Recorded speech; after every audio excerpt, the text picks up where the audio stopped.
Si je vous disais que les produits menstruels de certaines pharmacies du Québec sont offerts au prix courant jusqu'à la fin de l'année 2026. On a une moyenne de 2 nouvelles pharmacies par jour là, qui se rajoutent. C'est le pharmacien propriétaire du Family Prix à Shawinigan qui a lancé cette initiative dans l'espoir de rendre ses produits plus accessibles. On voulait faire quelque chose de local pour la communauté de Shawinigan, puis finalement, je pense on ose croire que ça va aider à l'ensemble du Québec. Soit on a des comités de gestion pour établir nos priorités pour l'année 2026.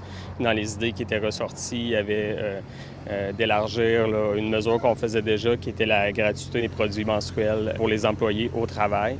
Donc, la mesure visait à augmenter ça à l'ensemble de la population. On ne pouvait pas l'offrir gratuitement à l'ensemble de la population, donc on a opté pour le prix coûtant. Ces serviettes hygiéniques se vendaient au prix régulier de 7,15 $, mais avec la nouvelle initiative, elles sont vendues au coût de 5,95 $.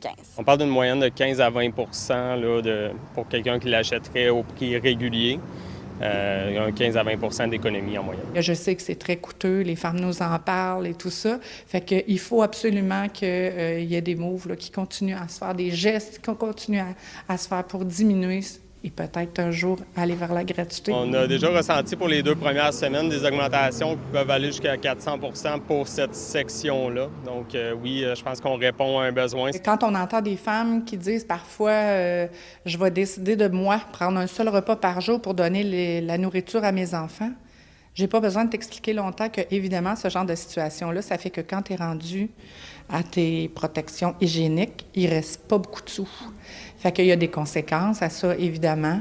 Ils vont les porter plus longtemps, ils vont s'organiser différemment. On a une vague là, de solidarité, d'appréciation sur les médias sociaux. C'est vraiment, là, c'est le fun à voir, c'est vraiment agréable. Les employés aussi sont fiers. Et dans le milieu communautaire, plusieurs espèrent que cette initiative pourra inspirer d'autres commerces et peut-être même le gouvernement. Entendez ça, regardez les réactions qui vont dans ce sens-là. Puis il faut faire des choix quand on est au gouvernement, je le conçois. Mais je pense que ça, là, c'est pas un choix que les femmes font, de devoir porter ça.